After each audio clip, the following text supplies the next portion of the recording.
Students, today I will teach you in grammar topic कारक। आज हम कारक के बारे में पढ़ेंगे कि कारक क्या होते हैं, कारक किसे कहते हैं। पहले हम कारक की परिभाषा लिखेंगे। कारक किसे कहते हैं?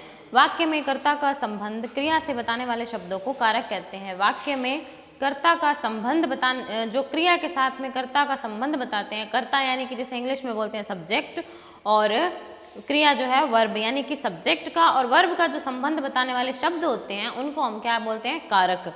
ठीक है, तो पहले हम परिभाषा लिखेंगे।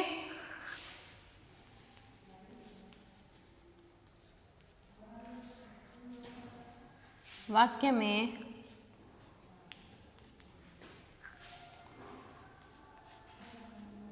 कर्ता का संबंध क्रिया से बताने वाले शब्दों को क्रिया से बताने वाले, वाक्य में कर्ता का संबंध क्रिया से बताने वाले शब्दों को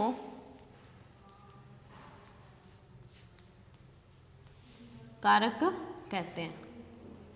ठीक है, ये हो गई कारक की परिभाषा। कारक होते हैं, लेकिन आपकी जो सिलेबस में है वो उपपद विभक्ति है कि आपको सेंटेंस दिया जाएगा और उसमें पूछी जाएगी कि इसमें कौन सी विभक्ति है और क्यों यूज हुई है। तो देखो, जैसे एग्जांपल ऐसे है, जैसे ग्रामम आया है वहाँ पे आपका, तो इसमें पता चल रहा है कि द्वितीय विभक्ति है। जैसे रामम होता है, जैसे रामाय रामो रामः, और द्वितीय विभक्ति में क्या होता है? रामम। वैसे ग्रामम यहाँ पर द्वितीय विभक्ति है, लेकिन यहाँ पर द्वितीय विभक्ति सीधी नहीं बतानी है। वहाँ पर जैसे ये आता है अभितय है,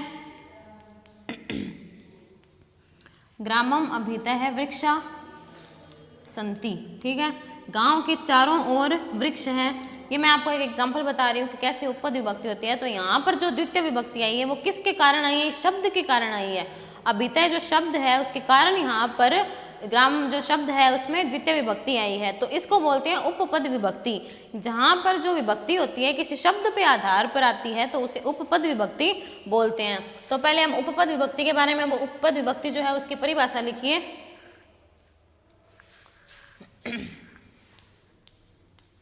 उपपद विभक्ति, उपपद विभक्ति की परिभाषा लिखेंगे। ऐसी विभक्तियां जो कारक चिन्हों पर नहीं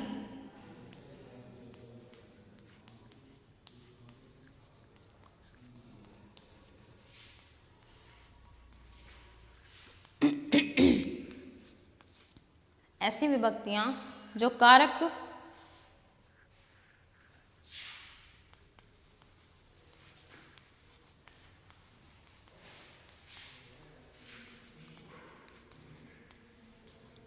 ऐसी विभक्तियां जो कारक चिन्हों पर नहीं बल्कि शब्दों पर निर्भर होती है।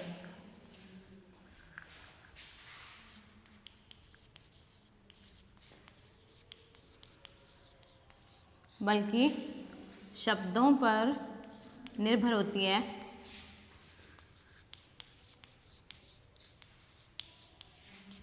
उपपद विभक्ति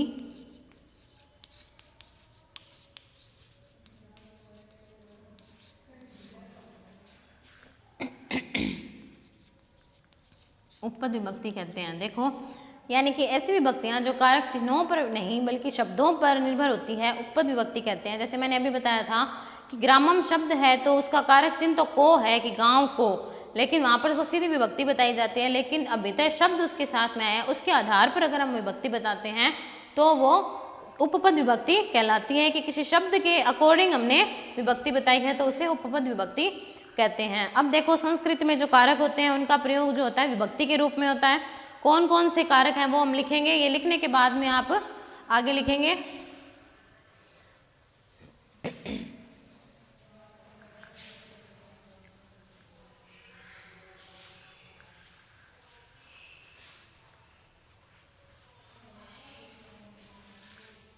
अब देखो, आप लोग लिखोगे कारक, पहले एक लाइन लिख लेना। संस्कृत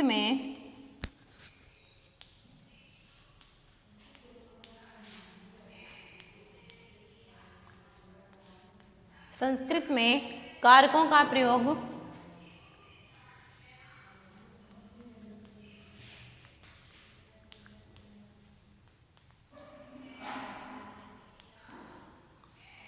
संस्कृत में कारकों का प्रयोग विभक्तियों के रूप में होता है।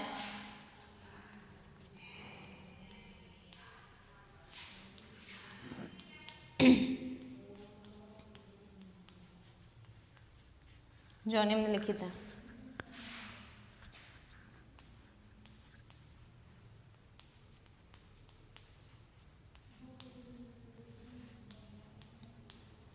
अब देखो, ले लिखना है आपको कारक, एक इंडेक्स जैसे बनाना है विभक्ति कि कौन से कारक आता है तो कौन सी विभक्ति यूज होती है, और कारक का चिन्ह कि उस कारक का चिन्ह क्या होता है। फर्स्ट जो कारक होता है वो है कर्ता कारक। फर्स्ट कौन सा होता है? कर्ता, कर्ता कारक। और कर्ता कारक जहां पे होता है वहां विभक्ति कौन सी होगी? प्रथमा। कर्ता कारक का कारक चिन्ह क्या होता है? कर्ता ने जो होता है इसका कारक चिन्ह है कर्ता ने। सेकंड जो होता है वो होता है कर्म, कर्म कारक। कर्म कारक जब होगा तब वहां पर होगी द्वितीय विभक्ति, कर्ता ने। और कर्म कारक का जो कारक चिन्ह होता है वो होता है को, कर्म को।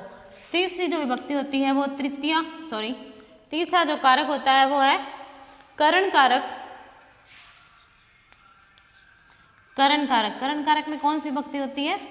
तृतीया। और इसका जो कारक चिन्ह होता है वो क्या होता है? से। ठीक है। अब है चौथा संप्रदान, यानी कि संप्रदान कारक। इसमें कौन सी विभक्ति हो जाएगी? चतुर्थी, चतुर्थी विभक्ति। और इसका जो कारक चिन्ह होता है वो होता है के लिए।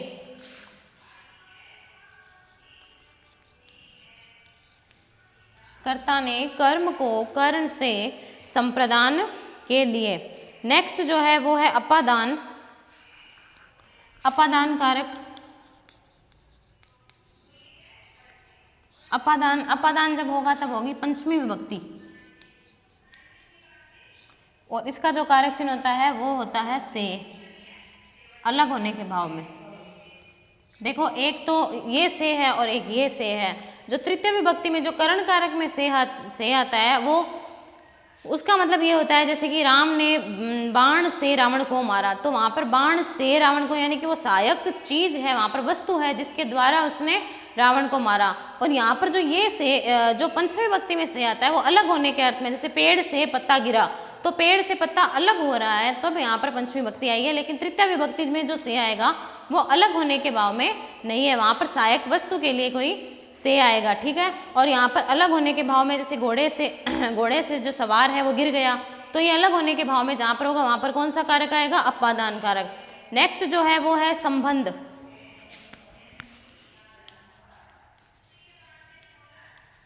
संबंध। और जो सातवां होता है वो है अधिकरण। ठीक है। संबंध जहां पर होगा वहां पर षष्ठी विभक्ति, और यहाँ पर होगी सप्तमी विभक्ति अधिकरण में। तो संबंध का जो कारक चिन्ह होता है संबंध का के की, का के की, ये इसके कारक चिन्ह है। और सप्तमी विभक्ति जो है अधिकरण में उसकी क्या हो जाएगी? में और पर। अधिकरण की में और पर। ये है कारक, कर्ता, कर्म, करण, संप्रदान, अपादान, संबंध और अधिकरण। ये इनकी विभक्ति हो गई प्रथमा, द्वितीया, तृतीया, चतुर्थी, पंचमी, षष्ठी और सप्तमी। ठीक है। इनके कारक चिन्ह कर्ता ने कर्म को करण से, संप्रदान के लिए, अपादान से, संबंध के का के की, अधिकरण में पर। ठीक है।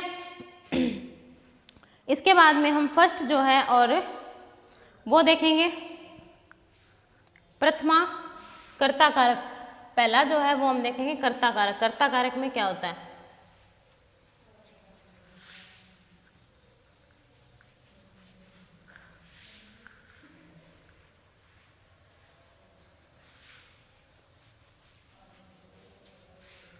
प्रथम कर्ता कारक,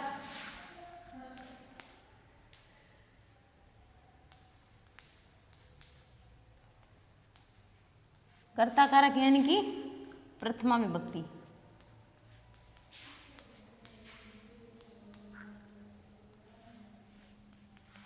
प्रथमा विभक्ति। कर्ता कारक जहाँ पर होगा वहाँ प्रथमा विभक्ति होगी, प्रथमा विभक्ति जहाँ होगी वहाँ कर्ता कारक होगा।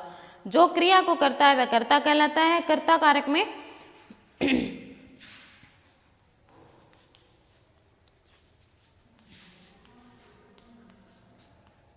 जो क्रिया को करता है वह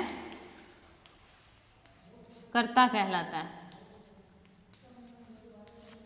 जो क्रिया को करने वाला होता है, जो क्रिया को करता है उसे कर्ता कहते हैं, यानी कि सब्जेक्ट वह कर्ता कहलाता है। और कर्ता कारक में, ये आपको पता ही है, ये लाइन रहने दो। यहाँ पर कर्ता कारक में प्रथमा विभक्ति होती है। एग्जाम्पल देखो इसका क्या है, जैसे मोहनः पुस्तकम,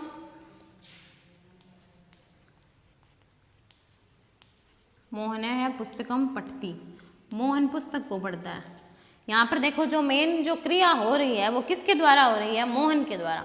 तो यहाँ पर कौन है, कर्ता क्या हो जाएगा, मोहन। और मोहन में प्रथमा विभक्ति है, जैसे राम है शब्द रूप होता है तो मोहन है, तो यहाँ पर ये कर्ता है। ठीक है, ये आपका प्रथम जो है प्रथमा विभक्ति, इसमें इतना ही है, इसमें कोई भी शब्द नहीं है कि जिसके आधार पर प्रथमा विभक्ति का यूज होता है। उपपद विभक्ति, अब द्वितीय विभक्ति से जो है वो उपपद विभक्ति स्टार्ट होती है। तो देखो हम दूसरा जो कारक है वो करेंगे कर्म कारक, द्वितीय विभक्ति।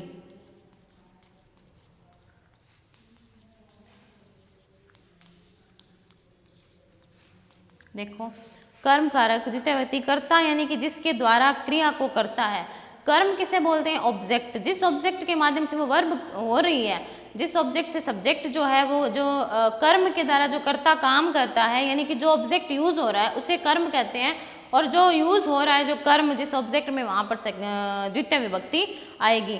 तो इसमें होगा कर्ता जिससे क्रिया को करता है, कर्ता जिसके द्वारा, कर्ता जिसके द्वारा क्रिया को, कर्ता जिसके द्वारा क्रिया को करता है वह कर्म कारक कहलाता है। वह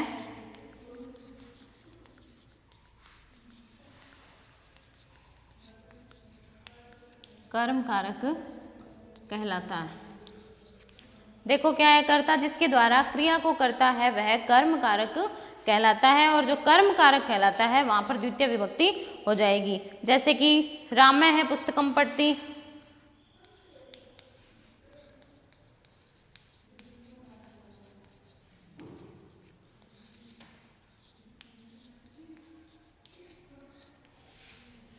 राम पुस्तक को पढ़ रहा है। ठीक है, ये तो कर्ता हो गया। ठीक है, क्रिया को मेन जो करने वाला है वो राम है, लेकिन जो पढ़ना क्रिया है वो राम किसके माध्यम से कर रहा है, किसको पढ़ रहा है, तो यहाँ पर पुस्तक को पढ़ रहा है। तो जो चिन्ह है, कारक चिन्ह भी आ रहा है कि राम पुस्तक को पढ़ रहा है, तो को आ गया और कारक चिन्ह भी है यहाँ पर, तो ये है कर्म यानी कि ऑब्जेक्ट, कर्म ये है। और यहाँ पर द्वितीय विभक्ति पुस्तकम, इसीलिए पुस्तक में द्वितीय विभक्ति आई है पुस्तकम।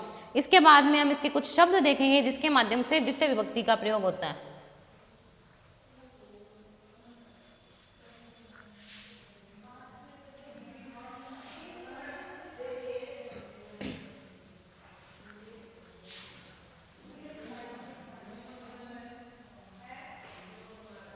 अब देखो नेक्स्ट, द्वितीय विभक्ति के लिए कुछ शब्द और धातुएं निश्चित होती है जो कि निम्नलिखित है। कौन से धातुओं के साथ में क्या आता है, द्वितीय विभक्ति के लिए कुछ शब्द और धातुएं निश्चित है।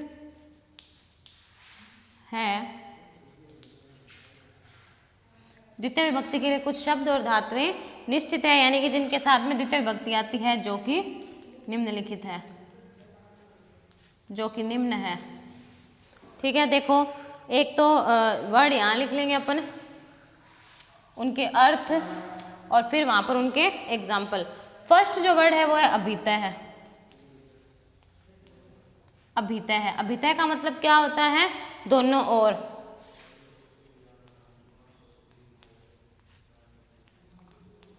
अभितय का मीन्स दोनों ओर। नेक्स्ट परितय है। परितय का मतलब होता है चारों ओर। देखो अभितय का एग्जाम्पल देखेंगे, अभितय मीन्स दोनों ओर। ग्रामम अभितय वृक्षा सन्ति।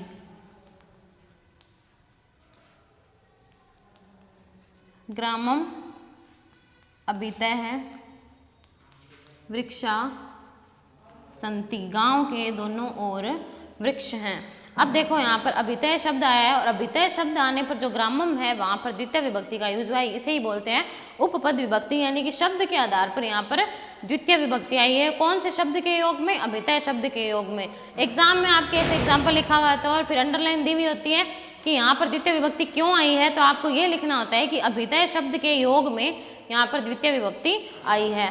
ठीक है, नेक्स्ट एग्जाम्पल देखो, ग्रामम परितय है जलम अस्ति, गांव के चारों ओर जल है। यहाँ पर परितय के योग में, यहाँ गांव में कौन सी ग्राम जो शब्द है ग्रामम, वहां पर कौन सी आई है विभक्ति? द्वितीय विभक्ति। नेक्स्ट है समया। समया यानी कि समीप। निक्सा, इसका मतलब भी होता है समीप। एक जैसे वर्ड है, ये दोनों अलग अलग हैं, अर्थ दोनों के एक ही है, समया और निक्सा। विद्यालयम समया उद्यानम अस्ति। विद्यालयम समया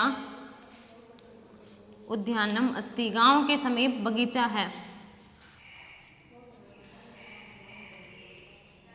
यहाँ पर आप ऐसे भी लिख सकते हो, विद्यालयम निक्सा उद्यानम अस्ति, विद्यालय के समीप बगीचा है। ठीक है, निक समया आया इसलिए विद्यालय में द्वितीय विभक्ति आई है। सर्वतः है मतलब होता है सब जगह। ये जितने भी शब्द मैं लिख रही हूँ इन सब के साथ में जो विभक्ति है वो द्वितीय विभक्ति आएगी। इसका मतलब होता है सब जगह है।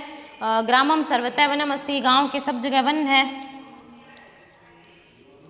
ग्रामम सर्वतः है वनम अस्ति। ठीक है, सब जगह वन है। नेक्स्ट हा। हा, ठीक है, हा का मतलब होता है हाय। हा धिक, सॉरी, हाय दुर्जनम।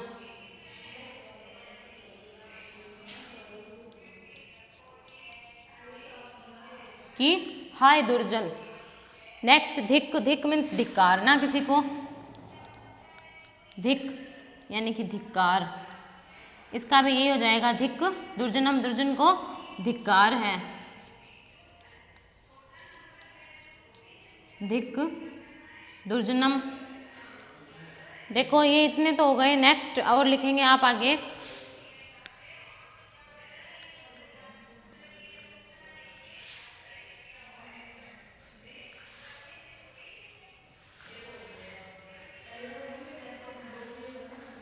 इसके बाद में देखो नेक्स्ट है प्रति। प्रति का मतलब होता है की ओर। प्रति, प्रति का मतलब क्या होता है? की ओर। विद्यालयम प्रति गच्छति, बालक, बालक, बालक है विद्यालयम, बालक है विद्यालयम प्रति गच्छति। देखो ये तो यहाँ पर करता है इसलिए इसमें बालक में प्रथमा विभक्ति है, लेकिन ये कर्म है कि विद्यालय, बालक विद्यालय को जाता है, विद्यालय जा रहा है, तो यहाँ पर विद्यालयम में कर्म है। यहाँ पर ऑब्जेक्ट विद्यालय है, तो यहाँ पर इसमें द्वितीय विभक्ति आई है। कौन से शब्द के योग में? प्रति शब्द के योग में। उसके बाद में है अनु। अनु का मतलब होता है पीछे। अनु का क्या मतलब होता है? पीछे। और इसका होगा रामम अनुधावती।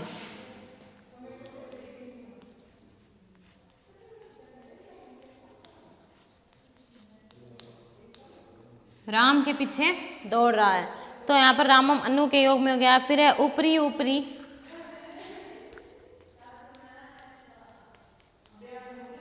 ऊपरी ऊपरी, और अधो अधः है, अधो अधः है। ऊपरी ऊपरी मतलब सबसे ऊपर, और अधो अधः का मतलब होता है सबसे नीचे। सबसे ऊपर के लिए ऊपरी ऊपरी और सबसे नीचे के लिए अधो अधः है। इन शब्द के योग में क्या आएगा? द्वितीय विभक्ति। ऊपरी ऊपरी का एग्जाम्पल लिखो, लोकम ऊपरी ऊपरी सूर्यम अस्ति, संसार में सबसे ऊपर सूर्य है। ठीक है। नेक्स्ट अधो अधः है, भूमिम अधो अधः जलम अस्ति, भूमिम अधो अधः है जलम अस्ति, पृथ्वी पर जो है वह सबसे नीचे क्या है? जल है। इस शब्द के योग में यहाँ पर द्वितीय विभक्ति आई है और अधो अधः के योग में भूमि में द्वितीय विभक्ति आई है। ठीक है। ये थे कुछ वर्ड्स जिनके योग में जहाँ पर आपको ये वर्ड दिखे वहाँ पर हमेशा द्वितीय विभक्ति आएगी, कर्म कारक होगा। इसके बाद में कुछ धातु है जिनके साथ में जो है वो द्वितीय विभक्ति का यूज होता है। ये हम नेक्स्ट वीडियो में इसकी चर्चा करेंगे। Thank you, have a nice day.